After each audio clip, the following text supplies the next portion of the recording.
It is great to be back for the 2001 NASCAR Winston Cup Series season as we're here on JRTV for the Gatorade Duels at Daytona to set the starting lineup for the Great American Race and determine which 3 drivers will head home for this Daytona 500. I'm Joe Rakowski, and for the first time, great to have in the booth with me 3-time NASCAR Winston Cup Series champion Trey Bardo. Trey, the champion from last season. I mean, it couldn't have gone any better at the end of last season. You won the championship in your final start. You won your second to last race. Not many drivers can say they go out like that. Now you're up here in the booth. You're ready to watch some NASCAR Winston Cup Series action throughout the 2001 season. 32 races long. But we start here with this exhibition race to determine the starting lineup and determine which drivers go home. What do you think these duels are going to be like here today at Daytona? Oh, hopefully. I mean, you got to hope they're... These guys can't wreck up their stuff. They can't do it. They got to save it for the 500. They wreck it up now, they're going to the back of the pack. So we'll have to see if these young kids out here will be able to keep their cars clean and hopefully have a fresh car for the 500. And we know last season, Trey, you and Keegan Thompson had one of the best championship battles we've ever seen in the history of the NASCAR Winston Cup Series. You edged him in the final corner to win the championship. But now here he is at Daytona trying to get redemption, and so far this Speed Weeks, it's been all him. He won practice. He qualified on pole for the 500. Do you think Keegan's going to be aggressive here, try and get some practice for the race? He won this race last season, or do you think he's going to hang out in the back knowing he has the pole-sitting car for the 500? In all seriousness, I mean, if he's aggressive in this race, it could get you a good feeling for your 500 car, but it would be a rookie mistake. Like I said, you can't risk it in these duels. Yeah, so we'll see what Keegan does. Obviously, this format, the first time we've ever sent people home in the NASCAR Winston Cup Series race. We have 45 cars here for the Daytona 500. 42 will make the show, so we'll see which 3 get left out. The top 15 finishers besides Keegan and Matt Swells, the drivers who start on the front row for the 500, the top 15 finishers in the duel besides them will advance through. So that gives us 32 cars. The final 10 spots are filled by 4 cars from Speed in qualifying, and then the final 6 spots are filled from 2,000 owners' points. So if you're in the top 6 in owner points at 2,000, you're locked in. If you were 3rd through 6th fastest in qualifying, you're locked in basically to the show. The drivers that you really have to look for are the drivers that failed inspection after qualifying, that being Brandon Beal and Jamie Stanford Jr. in this duel, and then in the second duel, it's Roger Ray in the 55 for Andy Petra Racing. So Trey, it's great to have you here in the booth for the start of the 2001 season here in the Gatorade Duels, but let's go down trackside to get the command to fire the engines up for 20 laps here at Daytona. Drivers, start your engines!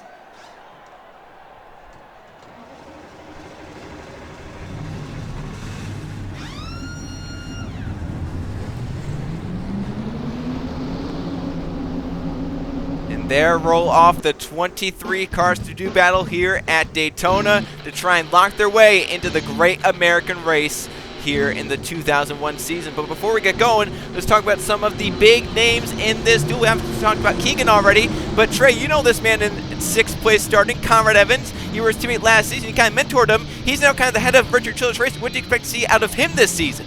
I don't want to be biased now, Joe, but I expect big things out of this man. I mean, he really impressed me last season. I think everyone can say he really impressed a lot of people. So we'll have to see what RCR can bring especially with him up front. Well, you say you don't want to be biased, but the rope right behind Conrad Evans, Trey, it's hard not to be biased for me. That's my team, Evernham Motorsports, with the 19, the 9. That's Walker Davis in the 19 and Jordan Edwards in the 9. Dodge, new manufacturer, came into the NASCAR Winston Cup Series, and they looked for some teams, and we built an Evernham Motorsports team, so I'm hoping that these guys can both make their way into the show. They don't have owner points from last season to fall back on, so they have to either fall back on their speeder or at least race their way in, so we'll see how that falls out here at Daytona. Then let's go back just a little bit further back here as we look at the number 21, Jacob Boyd, one of the better single-car teams last season, Trey, for the Wood brothers, trying to get them back on top, obviously. Yeah, it would be really awesome to see them back up on top here, but, I mean, these seasons are always unpredictable, so we'll have to see what happens with the 21. Yeah, so here we go. We're rounding turns 3 and 4, ready to come and take the green flag. Keegan Thompson, number 5, runner-up in the championship last season, on pole for Gatorade Duel number 1, on pole for the 500, as long as he doesn't wreck this car and DNF out of this duel. To his outside, Anthony Hernandez qualified 3rd. He's got to try and win this duel to keep that starting spot. Here we go, down the front stretch into the tri-oval. Thompson, Hernandez, the front row. As they come down, they'll step on the grass. Green flag in the air. We're underway from Daytona.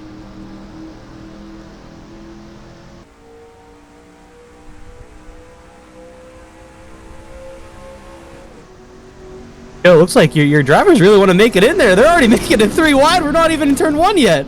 Walker Davis already shooting to the inside, putting the 0-1 in the middle. Up top goes Riley Spridgeman, the 28. Evans also falls to the top side as they now race their way off of turn number 2 and down the back straightaway. The number 6 and the number 5, they clear and leads. Jordan Stout, the 6, moving over from Robbie Yates Racing to Roush Racing. The number 5, Keegan Thompson, staying with Hendrick Motorsports. He continues to lead. Back behind them, coming to the inside, Nathan Barron, the 63 wide to the inside of the 17 Burnett, and the 0-1 to the outside as well. You know, luckily with here at Daytona, you can tell you have quite a bit of room to go 3 wide here, so there's nothing really, that risky with it. But still, I mean, 3 wide, nevertheless, is always a very potentially bad thing here. As the 19 is still slowly making his way up the front. Walker Davis right there is already possibly looking to the inside of Keegan, but Keegan's going to block.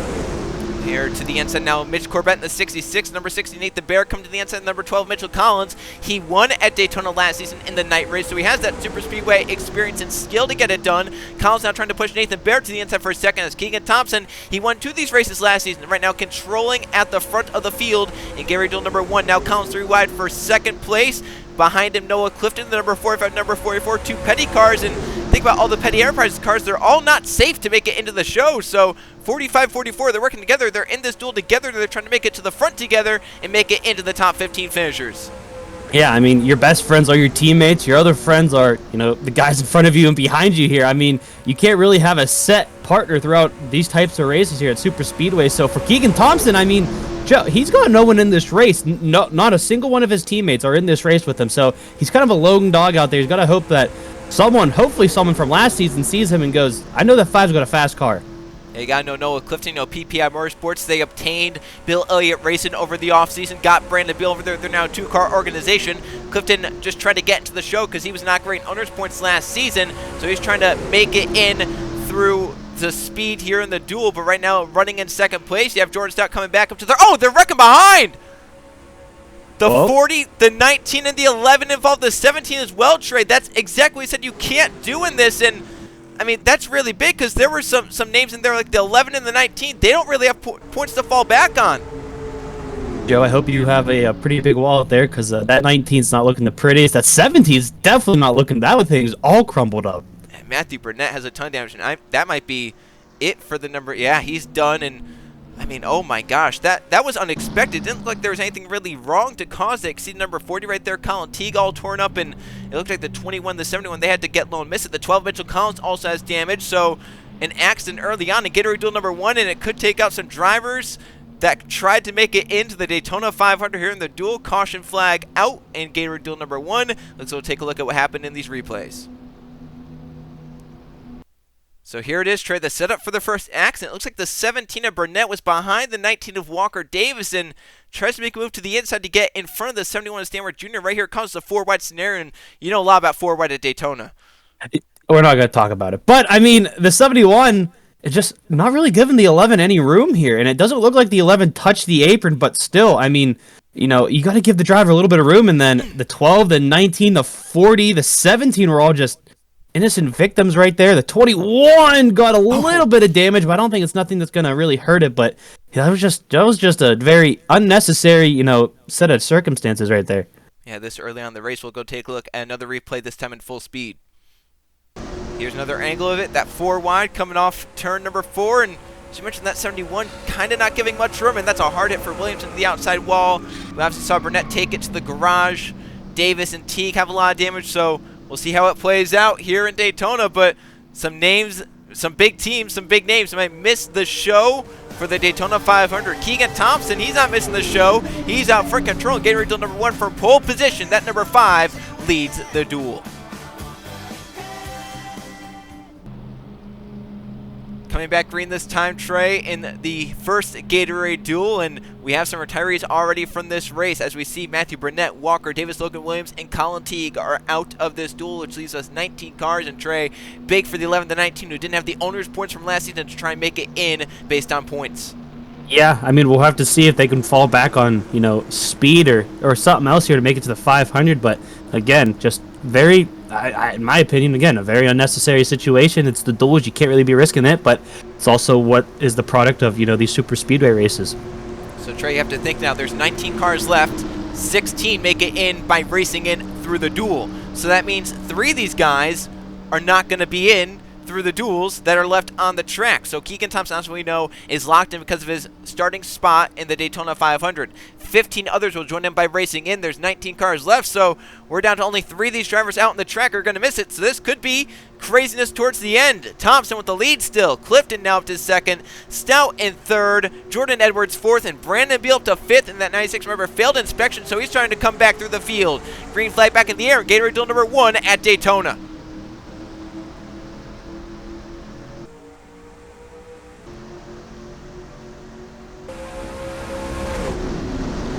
It's a very questionable move there by a 32 of Noah Clifton to go straight up to the outside there, but looks like he got help some pretty quickly here. Your 9 cars right there trying to get to the back, and Keegan Thompson stole in the lead of this race as we're watching 31 of Conrad Evans here. You can see his teammate 1 lane below him. He's looks like not going to be able to connect though.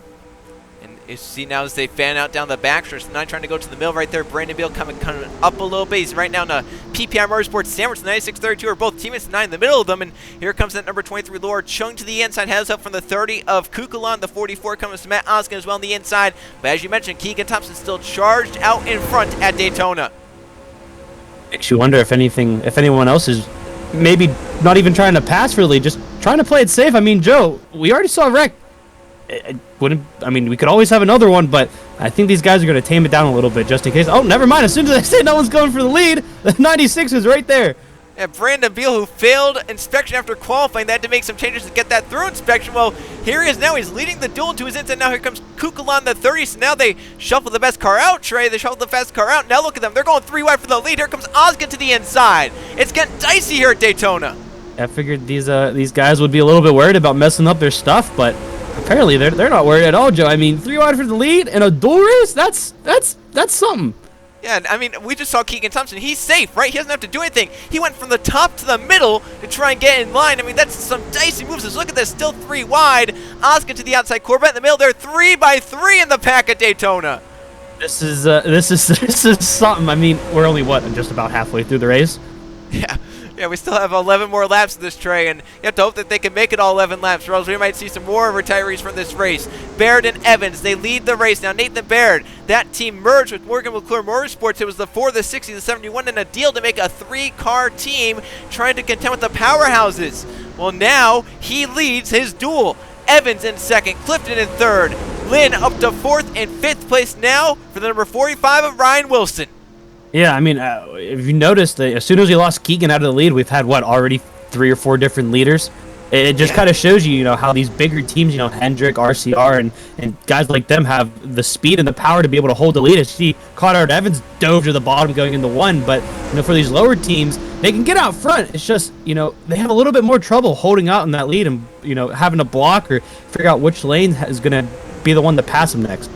That's the beauty of these super speedways, right, Trey? It gives these smaller teams a chance. They know they have at least 4 races in a season where they can go for it, try and contend with these powerhouse teams like RCR, JGR, and HMS. And we're seeing it right now as here comes to the inside Ryan Wilson for Petty Enterprises. Need to try and race in through the duels. Nolan Lawrence, the 26, coming in the inside. Some of these smaller teams making their names known at the front of the field. And Gatorade duel number 1 now. Riley Spurge with the winner of the last race of last season to the inside, trying to get the lead for the 45 of Wilson.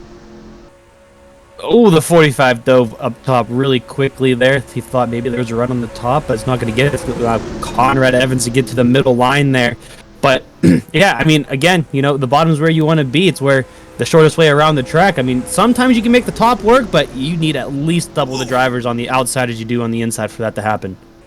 Lawrence cut down right in front of Kukulon, almost turned himself off the front bumper of the 30, but he's going to use that momentum, that boost of energy to get to the inside and get the lead through 3 and 4. Now it's Lawrence leading for NASCAR Motorsports. Kukulon up to 2nd for RCR.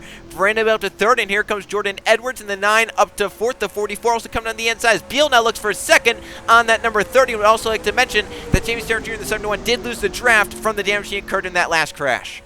Yeah, that's one of the sad things about, the super speedway is that you have any sort of damage that could, hinder the car. You can pretty much consider yourself out of this thing. It is kind of insane, though, that Mitchell Collins, he has damage on the back of the 12 car. He and Jacob Boyd were on the edge of losing the draft, but they got just enough of it to stay in it. And now once you're in the draft, you're basically in it for good. So Boyd, who's been towards the back all race, hasn't really shown any momentum, any speed. He's trying to move up into the draft. Mitchell Collins still a bit slower. He needs cars in front of him and cars behind him to really move him up. That rear end damage is not really helping him much in that 12. He's gonna 66 starting to fall back here, and I feel like once what Laney wants, as he looks like he's going to the top, what's really going to happen with that 12 once he has no one behind him? Yeah, exactly. If Collins, if he has no one behind him, he might lose the draft. Is up towards the front, getting all dicey again. Brandon Beal leads this race. Jordan Edwards trying to go to the middle with the 44 of Oskin. Behind Beal, here comes Laura Chung. Anthony Hernandez for the first time today, moving back up towards the front. And Keegan Thompson coming back. 7 to go. He lost the lead just a few laps ago, but now he's coming back on the inside of that number 5 car. Yeah, it looks like he decided to... Oh, never mind. Wow. He is still clear. I didn't think he was clear. I thought the 45 was below him, but Keegan Thompson with, the HMS motor just powered his way right back out in front of the 45, and he's now sitting second on the bottom row. Yeah, Keegan, I mean, he wants that redemption from last season, losing the championship in the final race, and he's trying to start out his championship redemption here at Daytona. But now to the inside comes that number 45, Ryan Wilson. 28 Spur Tube 60 Baird also coming down the inside, but it's Laura Chung leading for Bill Davis Racing in that number 23 car. To see as we're coming around, just I was never good at math, Joe. I want to say coming back around when we hit the start finish would be 5 laps to go. You would be correct in that, Trey. Oh, look at that. See, you know what? Just because I'm a race car driver don't mean I can't do math. Here comes Nathan Baird to the inside for second place. Evans and others 3 wide behind. Jacob Boyd making his name known for the first time inside the top 10 today. He was on the inside with help from Jordan Stout and Kukulan. But at the front of the field, still Chung leading the way. Baird in second. Evans now up to third. And here comes Boyd. Here comes Stout. Kukulan, all the others on the inside trying to get up towards the front at the right point, Trey, right? It's all about timing that cycle right to make sure you're inside the top 15 when it matters the most. Yeah, I mean, at the moment, I'd probably want to say I'm at the back of the pack, possibly starting to look at the bottom. As you can see, both those cars just left. I believe that is that the 23 that left out to hang out to dry right there. Yes, it is. I mean, but look at those 3. Look how big of a gap they are. Oh! Another wreck off turn 2, and this one involving Boyd, involving the 12 again, the 32 and others. They all spin around. Brandon Beal involved. Not good for him. He didn't have the points. 28 and all the other. Now, Trey, here's a question. 3 get left out. They're trying to get back around, beat each other all the way back around to the yellow flag. I mean, I don't even know what. I didn't even think they were 4 wide again, but we'll have to see what all settles out here. I mean, they're still racing for the lead. Looks like it'll be the 60 that gets it. Conrad second, his teammate Kukulon in third. I mean, that happened. That was a surprise. So let's see. That's 11, 12, 13. This is a big battle right here, because if you can stay out, you can maybe try and get it in. Oh. And Beal needs this because he doesn't have speed, because his time got disallowed, and he didn't have the owner's points. So that was big for Lawrence as well. But since Keegan did pretty well, finished 13th, if these guys can stay out and just coast their cars around 4 more laps, it's going to end under yellow.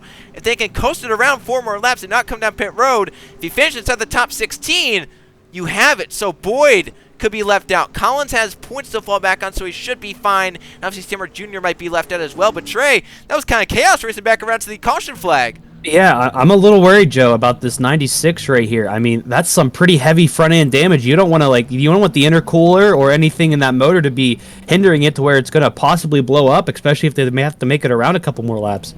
Yeah, but at this point, Trey, you have to do it, because Brandon Beal's not falling back on anything. He has no owner's points to fall back on because he was last in owner's points last season. He has no speed to fall back on, so he needs to finish inside the top 16 here, so he needs to stay out.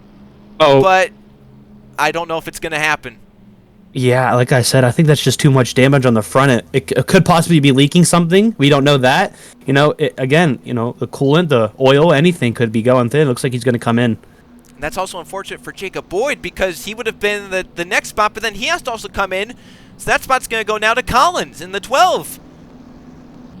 Oh, super speedway racing. I always love it, but it's always heartbreaking for other people. Yeah, Brandon Beal probably going to miss the 500 here. Jacob Boyd could be questionable in that 21. Stanworth's going to be questionable, but we know the top 16 are going to be, as long as they can make it back around. But before we go and we check out the finish, let's go see what happened to bring out the yellow flag, the final one of the day in the first duel, as it was 4 wide off turn number 2 that caused this accident this time. Here it is, entering turn number 1, and I think Stout thought he could get to the inside void before Kukulon got there, Trey, and it just caused this 4 wide. Once again, this is a very weird 4 wide scenario. They're not really that 4 wide, but they're just enough 4 wide to where it's going to cause issues here as they come off turn number 2. Yeah, and I mean, that's always hard for, even a spotter to guess what's going to happen here because, like you said, they're barely 4 wide, but they're at the same time, they're 4 wide. It looks like the 6 maybe crowds down on the 26. Yes, that's what happens, and then just straight up into the wall. 45 gets pancaked into it. Your car, the 9 almost gets off. The 44 flies in there, just misses as well. Holy cow, that was close. And then from there on, I mean, it's pretty much dodging. I don't know if Keegan Thompson might have gotten anything out of that either. Yeah, we'll have to see in another replay if Keegan does get any contact. As long as he finishes this race, he should be fine, and if he has any damage, it doesn't look major. Let's go take a look at another angle, and this time at full speed. Here's another angle at this at full speed. That 4 wide and right here into the wall hard. Boyd hit hard. Look at the 44 get low of Oskin and that 32 of Clifton to miss it. There's Brandon Beal trying to get high at the last second and couldn't avoid Jacob Boyd. And it's probably likely it could take both of those drivers out of the Daytona 500. We'll see how the speed and the points fall on, but it's not good for Brandon Beal. Obviously not looking good for Boyd. There's Keegan. It looks like that car is fine, Trey. It looks like he should be able to keep his front row spot. Yeah, I would have to think so. If anything, it might be a little bit of a scratch on the the right side because I did see him make. Oh my goodness! He wanted that spot for no reason. That could have been ending for the 45 or the 5 right there, but luckily they kept it off each other. But like I said, it looks like he might have scraped the wall, but nothing that they can't handle. I don't even see a scratch on that car. Yeah, it looks fine. If anything, the 32 looks a lot worse. He's kind of bowed in the right front, but as long as he can coast around, he should be fine. So yellow flag is out, and it looks like Trey, underdog, and small team Nathan Baird from Morgan McCord Motorsports is going to win this duel. We'll come back around to catch the final lap and see that 60 take the checker flag in Gatorade duel number 1. So here it is, Trey, the final lap on the back straightaway. Nathan Baird for this small team is going to beat the powerhouses of RCR to win the first duel. He's going to start 3rd in the Daytona 500. What a great story for this team. Yeah, I mean, like you said, super speedways are the one place where, lower teams, underdog teams can really show that, they do got a little bit of power in them and they got fast cars, and no better story than right here, the 60 winning the first duel over, like you said, 2 of the RCR cars. Yeah, it wasn't just 1, it was over 2, and he had some other big names up there towards the end, but it's going to be Nathan Baird taking home the trophy, Gatorade duel number 1. The duels, they give out trophies, so Baird's going to get one for that small team and take it back to the shop, and I'm sure they're going to be very proud of their efforts here at Daytona. But the checker flag is out under the yellow flag. Nathan Baird beats Evans and Kukulon to win Gatorade duel number 1. He'll start 3rd in the Great American Race. Baird gets it done, but the big question is who gets in based on the finishing results in the duel. Obviously, we won't know who gets in on points or on speed until we get, obviously, to the end of Gatorade duel number 2. But as we look here, obviously, the 60, 31, 30, 23, 01, 66, the 9 will make it, the 44, the 6, the 1, the 32, the 45, obviously the 5 will make it, the 28, the 26, and the 12, they'll make it in. The top 16 made it. 17th on down, now have to rely on points or on speed. So Jamie Stammer Jr., very questionable. Brandon Beal is basically at this point out of the running. Jacob Boyd is questionable. Colin Teague will be questionable. Logan Williams in a tough spot. You have Walker Davis, he's nearly out. He has to try and get speed. And then the 17, Matthew Burnett, is going to be questionable, but the owner's point should help him from last season. So Trey, what a crazy Gatorade duel number 1. We'll take a quick break and we'll come back for Gatorade duel number 2 to see who locks their way in from that duel at Daytona. We're back on JRTV here for Gatorade duel number 2 at Daytona. And Trey, after that crazy first duel we saw at Daytona, it's always normally goes one duel's crazy, one duel's calm. Do you think this duel's going to be any calmer than the first one? We saw 2 caution flags, some big accidents in that first one. Oh, I hope so, Joe. I mean, again, I don't think these guys want to trash up their cars, but apparently the guys in the first duel really did not care. Yeah, and we saw some smaller teams fall out. We'll see who can try and fall back on speed and on points to try and get their way into the Daytona 500 from that duel. But we won't know that until we finish this duel, Trey. So we'll see which of the smaller teams can try and race their way in through here. But we have some really big names. This is a very heavy-hitting duel, Trey. We have both the JGR cars starting on the front row here. They qualified 2nd and 4th. We know they have some speed with Matheus Wells and Chris Jericho. The DEI cars are qualified inside the top 10. 2 of them start in this duel. That's Eli Brighton, the 8th, and the 15th, Lathan Strickland. Zidell and Sierra from Hendrick Motorsports start here. You have the 29 year replacement, Justin Atkins, in here. You have Zachary Fitzwater Sr., the F1 champion, driving for Penske Racing. This could be one crazy duel, Trey. Yeah, I'm pretty excited to see how these guys end up racing this duel here. Hopefully it's a little bit more calm, but also part of me, since I'm up in the booth now, I ain't got to worry about getting all beat up. I don't want to see that calm of a duel. Well, we'll see how it goes here. Obviously, Wells and Jericho, can they try and control it as teammates out at the front? 22 cars to race here. Once again, top 16, top 15 race their way in, depending on where Wells from the front row places in this duel race. Let's go down trackside to get the command to fire the engines up for the final duel race of the day. Drivers, start your engines.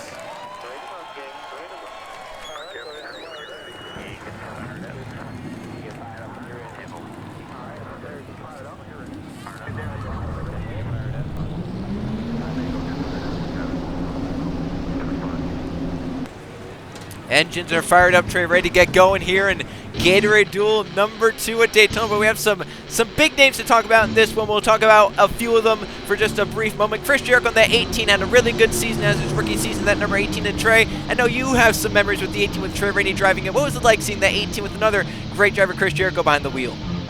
I mean, no offense to Trey Rainey, but he got on my nerves a little bit whenever we raced each other, so it's nice to see a new face in that thing. And for Chris Jericho, I mean, that's some pretty big shoes to fill, so we'll have to see if he's going to be able to step up to the task. And then obviously right behind him, Eli Bright, the number 8. Jeff Bright, the only other 3-time NASCAR Winston Cup Series champion. This is the son of Jeff Bright. Eli now with DEI, as Jeff drove for Hendrick his whole career. What do you see in Eli that you saw in Jeff whenever he was out on the track? Determination. Easy. I mean, that's what it is. Eli has the same hunger and everything to go out there and get wins for his team, so I'll be excited to see for this season what he can do. And then right a few rows behind him, Brett here in the 25, his first start back, first time at the racetrack since his terrible accident at the Lowesboro Speedway late last season. Great to see Brett back and healed and ready to go racing. Right behind him, Zachary Fitzwater Sr. from F1, the F1 champion, moving over from Australia to come here to the States and race in the NASCAR Winston Cup Series. And just a few rows behind him, Trey, Luke Rainey. You mentioned his brother, Trey Rainey, got on your nerves. Do you see that same competitiveness in Luke that you saw in Trey? I do, 100%. I mean, they're brothers, Joe. They have to have the same competitiveness, don't they not? They do, and obviously Luke very disappointed after his bad qualifying result. We'll see if he can try and pick it up here in this dual race and get a better starting spot. Back at the front, it's Joe Gibbs Racing. Jake out with their team owner, very pleased with their results. 2nd and 4th in qualifying. Matheus Wells, Chris Jericho share the front row for Gatorade Duel number 2 as they come down 20 more laps to determine the 42-car field for the Daytona 500. Wells on the gas, and we're going in Gatorade Duel number 2.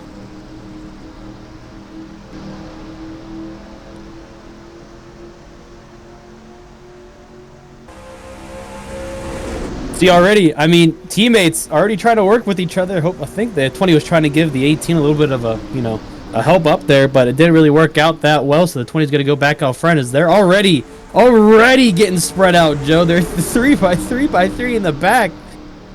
I think that started with Justin Zidell. He made an aggressive move down to the inside to turn number 1 and made it work. He's up to 3rd over in the 24, and already we have a challenge for the lead. Matheus Wells under fire already from Zachary DeLello, who moved over from Petty Enterprise in the 43. He's now with this big powerhouse team of Roush Racing and making it work already in lap 1. DeLello to lead in the 97 off turn number 4. All right, well, we already see one difference from this duel to the other one is that, the pole sitter, I guess you could say, didn't lead the first lap. I mean, Keegan Thompson led, the first 10 laps, I think it was? Already we have, this is our 3rd leader with the 24 taking the lead. As Zidell to the inside already trying to take the lead. He started pretty poorly in this duel, so crazy team already up to the lead. Jay Rando, Trey, last season had a surprise win at Martinsville for Bill Davis Racing. A great run there for that smaller team. And what was it like in the garage after Rando won that race with, smaller team, a driver you wouldn't normally used to seeing win races? I mean, there was a lot of people going over to congratulate him and his team. I mean, that's no small feat right there, especially, with a lower team to go ahead out there and get the victory. It was, he gained a lot of respect is what I can say in that garage. Roberto Crown Jr. in the 43. That's another smaller Petty Enterprises team. And his teammates did pretty well in the duel. We saw, obviously, Osgood narrowly missed that final crash to get his way in, and the 45 also raced his way in, so Roberto Crown Jr. going to try and do the same here in that number 43 and get all 3 petty cars into the 500. 33 to the inside, heads up from his teammate Roger Ray. Roger in the 55, the 33 is Benny Lynn. They're working together right here, Trey, but Jay Reno has amassed a pretty good lead in that 22 car. Yeah, he's looks like he's got some power underneath that, but as soon as we say that, there's already a pass for the lead with the 33, getting help from the 25 there, and looks like the 10's going to come down. Almost contact right there, I think, between the Ford and the 36. That was close. That was almost that same four-wide scenario that we saw cause a crash in that first duel. Luckily, they were able to start it here and not have that happen. But as you mentioned, there was some help at the front. The 33 moved to the lead from Benny Lynn, but now here comes Brett Seaver, his first race back since that terrible crash he had at the Lowesmore Speedway where he went tumbling down the front stretch and got hit on his roof. Sierra now back, had to miss the final few races of last season, but he had the whole offseason to heal, and he's back maybe better than ever in that 25 car. Yeah, it was a very scary incident to see, especially, you know, coming from a competitor standpoint. You never want to see, you know, anyone get injured in these cars, but luckily, you know, with the safety of NASCAR and everything, that he was able to come back. It's always one of the biggest decisions if you want to come back after a scary incident like that, but Brett Sierra was not scared of nothing, and he's back in that 25 for this season. And you won that race, actually, when that happened. What was, like, the mood like in Victory Lane, you know, knowing that someone was injured and had to go to the hospital of that, but you won the race, and it was big for your championship, obviously. Yeah, I mean, you know, it always dampers the move whenever, you know, someone has to go out and can't compete anymore, but after a while, you know, once we figured out he was all right and everything, we were able to celebrate some. We even brought him a can of beer, so I think we're all good with that. But again, glad to see him back in the car. Say beer because the Miller Lite car of Zachary Fitzwater Sr. is moving up to third place. Mentioned the F1 champion, and obviously F1 a whole different discipline, Trey, than NASCAR stock cars. But Fitzy right now, he's adapted pretty well in that 2 car. Yeah. I mean, they're definitely different. F1 has a lot more downforce. They're more glued to the ground with these things. You know, they can really get up on edge, as you know that. So I'll be interested to see how he does. I think from what I've heard, Fitzwater described these cars as, he's almost described them as like trying to get a bag of bricks to turn around a track. It's just not going to work out. Yeah, I mean, that's pretty spot on, Joe. I can't deny that. But we'll have to see if he ends up liking them later down the line. We'll see how the beer wars do this season with Miller Lite and Budweiser and Coors Light. All 3 of those beer sponsors out on the track, and right now 2 of them running side by side. Eli Brent in the middle and Fitzwater up top, and they're going to try and find a way down to the bottom lane. Right behind Fitzwater, that's actually number 77, Ronald Kennington, moving over to Jasper Motorsports. New driver for that team is that Sergio Guita last season. They actually sat on pole for the 500 last season. For this season, all so much different. They were last. They were the slowest in qualifying before anyone filled inspection, and he's trying to find a way to get up there, and he has to race in because he doesn't have the speed or the points to really fall back on to make it into the show. Yeah, it seems like some things during the offseason do not go their way. Like you said, it's a new driver and all that stuff, so they just got to get situated some, and you could definitely see them being another big powerhouse, especially when it comes to the super speedway, so we'll have to see what happens. Trey, what's it like seeing a good wrench car on the track, but you're not in it? I would like to say deja vu, and I also like to say it's strange. I keep thinking like, hey, there's me, there's that good wrench, but that's not the right number, Joe. No, that's 29. They actually retired the 3 after you retired because you had such great success with Richard Childress Racing in it, and they wanted to at least honor you in some way, and they've moved over to the 29. Same sponsor, but Justin Atkins behind the wheel, that rookie. And what do you think this rookie can do? Obviously, we know that this team, it's your team from last season. We know they can do some big things, and we'll see if Atkins can try and live up to the hype that you left him with. Well, I definitely think he can. Like, they have Conrad Evans, like we said, you know, pretty much the face of RCR at the moment. He's had a big season last season, and I know I've given them a few tips here and there, helped them out to get, you know, this rookie comfortable in this 29 good wrench car. So I can't wait to see what they can come out of this. And right now, Atkins pushing Jay Randall up the inside, trying to get beneath Zidell right there. And Zidell luckily noticed at the last second. If not, that could have been an incident through turns 3 and 4. But still, Brett Sir leading this race in the 25. Those 100 cars have some pace at these super speedways. We saw it last season. We're seeing it right here as Sir right now controls the race. You have Jack Hospital, Bill Davis Racing in second. His teammate Jay Randall coming behind him in third. We'll see if they work together right here trying to get by the 25. No, Randall's going to leave that 93 of Haas. And Randall wants to go for a second himself. I mean, if these drivers that aren't on HMS learn anything, it's that you can't let one of those cars get out front here, because once it seems like the 25, the 24, or the 5 get out front, they just demand this race from there on out. So they got to either work together to get past them. Like right here, big run from the 22, but doesn't look like he has any help. But the 25 doesn't either. Yeah, that's the big thing. Randall made that move when no one had any help whatsoever at the front, so it's actually going to work for him because it's a shorter radius around. It's going to clear the 25. Now Strickland's going to try and fill the hole to keep the 25 on the outside. Looks like Strickland will do that. New team for DI right here. They were a 2-car organization last season. Now they're up to 3 cars. That 15 newly built over the offseason, trying to help DEI contend with some of the bigger names. And right now, they've shown it. All 3 of their cars top 10 the speed charts and qualifying. And right now, Strickland going for the lead in Gatorade Duel number 2. It'll be interesting to see how, Lathan Strickland here and his teammate Eli Bright battle each other out throughout the season. If the newer team is going to be able to come up on top, or if the team with a little bit more experience is going to be able to edge out. Oh, they are almost 4 right. They might actually be 4 right for the leader. Trey Strickland's going to clear it, luckily. That could have been really big. 4 right at the front of the field. Obviously caused a massive scenario. Luckily, Strickland got down line in front of Tim Gary. Is there still animosity between you two after what happened at North Wilkesboro last season? Between me and who? Tim. Who? Okay. Well, maybe that answers the question. No, I mean, we talked it out after the race. We realized we talked it out. We're fine. Now that was close contact for the lead there. That was really close, but no, me and Tim Gary are all good. We talked it out, and we can't say we're friends, but we're acquaintances is what we'll put it at. All right, so good to see that the patchwork is kind of holding on right now. But at the front, Melling Racing's Bibby Ruiz, the single-car team, leads this race. Eli Bright now for DI moves for the lead, and right behind him, it's the Joe Gibbs Racing cars. Mathis Wells and Chris Jericho have found their way back up to the front, coming around to 9 to go at Daytona. We'll have to, as you can see right there, the 20 did not feel like staying behind Eli Bright there at all, but his teammate didn't go with him.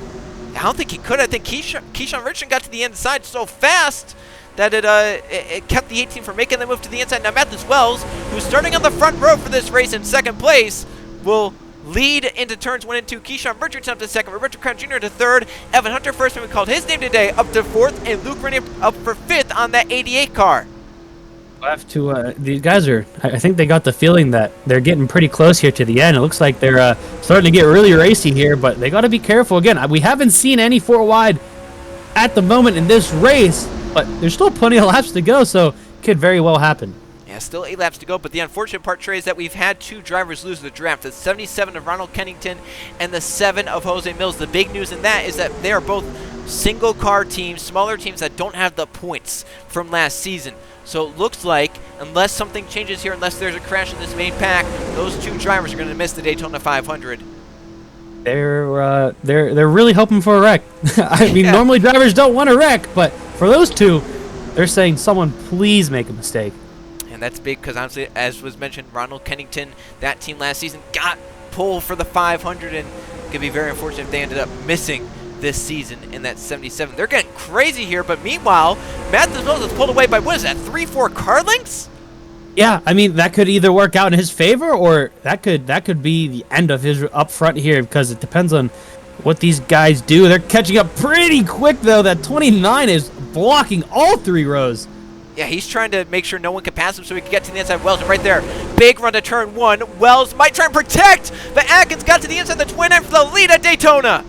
Might be a rookie, but he's making some big player moves right there. I mean, what a run that was, and he was able to get to the inside of the 20 there, and the 20 thought better of it, backed out, but is he going to be able to protect the bottom here going to 3 and 4? I think Brett Sierra might be there, but I can't tell. Brett Sears trying to shove to the inside. He will get to the inside for the lead. Tim Gary coming with him in that 10. Tim actually subbed for Brett at the end of last season. Now here they are out in the same racetrack and running 1-2 in their duel.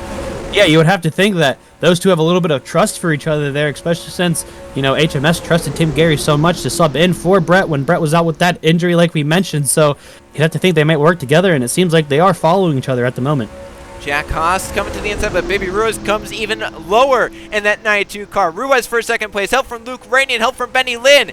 Eli Bright and Jericho moving on the inside, along with the 24 of Zidell. They're all trying to make their way to the front at the right time as Sierra trying to control the race in the 25 just like he did earlier in the race. It'll be interesting to see who times this, cycling out perfectly to come out in front here. But the real question is that they're going to be able to get past that 25 of Brett Sear, because, again, it seems like once one of these Hendrick, HMS cars gets out front, they're very hard to pass. Oh, look at this, a coordinated move, Trey. Melling Racing's Ruiz and the 33 of Lynn, they move together. They're going to shuffle the 25 out. He's out to dry. No one with them. Well, I mean, that's how you got to do it. If you can't do it by yourself, get help from, some other competitors out there, and it's what they did. They were 3 wide for the lead, but they're not anymore. Here comes the 18 of Chris Jericho with help from the 24 on the bottom. Could get the 22 involved, and it looks like the 29 might start be creeping up there. They're going to move to the inside of the 33 onto the backstretch.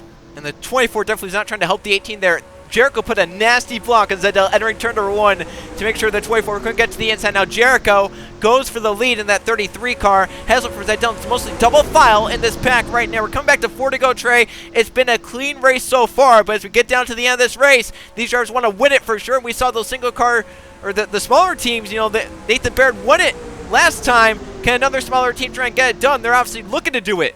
We'll have to see here. Looks like the entire bottom line just left the 24 out to dry. I don't think they wanted to see another HMS car leading this thing just because they know how dominant they are out front. Yeah, but you also have to watch out because a few cars back in the inside. Mathis Wells looked pretty strong way to get out front. He's creeping back up to the front. Atkins trying to do something. Evan Hunter for MB2 Motorsports trying to do something. Here comes that 55 of Roger Ray. 99 of Keyshawn Richardson. They're all trying to run down Jay Rando, though. The 22 for Bill Davis Racing leads this race at turns 3 and 4. Coming back to 3 to go at the line, and it's getting intense. Back of the pack, Luke Rennie and others trying to get down to the inside to time it right here at Daytona. Would it be a bad thing to say I'm rooting for the 29 a little bit? Is that against the rules as being a commentator up here? Well, Trey, I own a team, so I don't think it's really against the rules. I'll give you that one, though. But here comes the 55 to the inside with help. It kind of looks like from the 20 there. Doesn't really look like they're too close to each other, though. But they're going to get real close here. Coming onto the backstretch has now from the 15, the 43 to 88. Everyone else on that bottom line. So we'll see if Wells pushes Roger Ray up to the 22. He's not going to. And Lathan Strickland's going to go with Mathis Wells seeing this happen. But now he's thinking to go to the outside with Atkins. The 29 trying to get clear of the 43 Roberto Crown Jr. to get down line, and Strickland's going to get left out because of that. Yeah, I mean, I could see, the wanting to get up top there, but you got to remember that the bottom's the way to go around this place, and, I mean, I guess you can call that a rookie mistake. I don't know, but he'll just have to live and learn with his new team and everything. 2 laps to go, 5 miles left at Daytona. If they keep out for a second behind Rando, he could walk home with this victory. But here comes Atkins. We saw how strong that 29 car was. Here comes the 43 Roberto Crown Jr. trying to race his way in. Zachary DeLello moving up in the 97. Led the first lap, hasn't led since. Well, here he is now. 4th on the inside, looking to get something done. Zachary Fitzwater Sr. in the stock car could possibly get it done, that 2 car, or come back to the white flag this time, Trey. We'll have to see what happens here. It looks like the 29's still up there. It looks like he has no help, though, so I don't know if he's going to be able to get a run coming off of 4 here. Really needs that 97 to get right up behind him there, but it looks like not going to happen here. As you said, here comes the Formula 1 champion up in 4th, but he's going to go up top, and that's going to leave the 92 to go to the bottom. Look at the run. DeLello has it. Does he take it? Oh, he's going to take it out on Atkins. That's going to hurt them. The final lap is underway at Daytona. Jay Reno leads in turn 1. Melling Racing's Bibby Ruiz looking for a way up there. Chris Jericho looking for a way. And then the HMS cars of Sierra and Zidell might be there to pick up the scraps if something happens. But off to it's Rando with a commanding lead in the 22 down the backstretch. They'll bout for second behind him. These guys are getting real racy. They know what's going on here. Brett Sear looks like he's peeking to the inside of Chris Jericho with help from his teammate in the 24 there. But I don't think they're going to have a chance to win this thing. Is the 92 going to be able to get a run coming off of turn 4 here to pass the 22? I think Ruiz may be comfortable because he's not locked into the show on speed or on points. Back around to the checker flag. Bill Davis Racing's Jay Randall picks up the win, and Gatorade Duel number 2. He'll start 4th in the 500 as the field scours around to the start-finish line. The big question is who raced their way in, as Mathis Wells, I think, finished well enough to be inside the top 16. We'll have to see, we'll have to confirm, but Jay Rando for Bill Davis Racing wins this one over Bibby Ruiz for Melling Racing. We'll take a look at where everyone finished. The guys locked in because of their dual race. Rando is locked in. Ruiz is locked in. Sierra and Zidell are locked in. Zachary DeLello and Benny Lynn. Chris Jericho and Lathan Strickland. Strickland big there because he had no owner's points from last season. Zachary Fitzwater Sr., Eli Bright are in. Jack Haas is in along with Justin Atkins. You have Roberto Crown Jr. barely making it in. The 55 is in of Roger Ray. Tim Gary gets the last spot. Trey, that's big for him because he had no speed whatsoever in practice or qualifying, and the number 10 had no owner's points from last season. Big for Gary and obviously Matt as well. So the top 16 get in. Drivers have to fall back on speed or on points. The 99 of Richardson, the 88 of Luke Rainey, the 36 of Evan Hunter, the 4 of Yepez, the 77, and the 7. There could be some big names missing the show here, as Trey will take a quick break. We'll come back and we'll determine the drivers that made their way in on speed and then on points. Welcome back to Daytona. We have determined the 3 drivers that will miss the Daytona 500 and the 4 to get it on speed and the 6 to get it on points, as there's elation in victory lane for Jay Randall, Nathan Baird. There's also elation for the drivers that have made it on speed. Walker Davis makes it on speed, 13th in qualifying, 18th in qualifying Keyshawn Richardson, 19th in qualifying Colin Teague, and 21st in qualifying, Matthew Burnett in the 17 also make it into the Great American Race. Now those had to fall back on their owners' points from the 2000 season.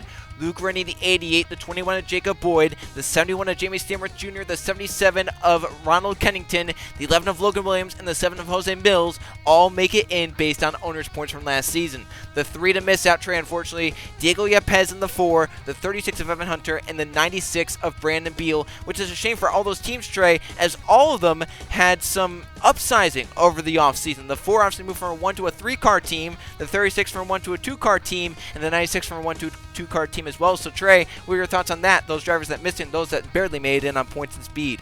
I mean, it sucks to hear. You never want to see anyone miss the race, especially if they had high hopes coming from the offseason, like you said, with the upsizing of their teams. But again, it's some of them, as we saw, the 96 major damage in the first duel that he was in, and the other 2 just, I don't think they had any damage, if I'm remembering correctly. They just couldn't make the cut. So hopefully they can bounce back next time we come racing at a track that's not the 500, and we'll go on from there. And we'll see how the Daytona 500 goes later this week. It's going to always be a spectacle, and this one definitely going to be just as crazy here on JRTV. For Trey Bardo, I'm Joe Rukowski. Thank you for tuning in to the Gatorade Duels at Daytona. We'll see you for the Daytona 500.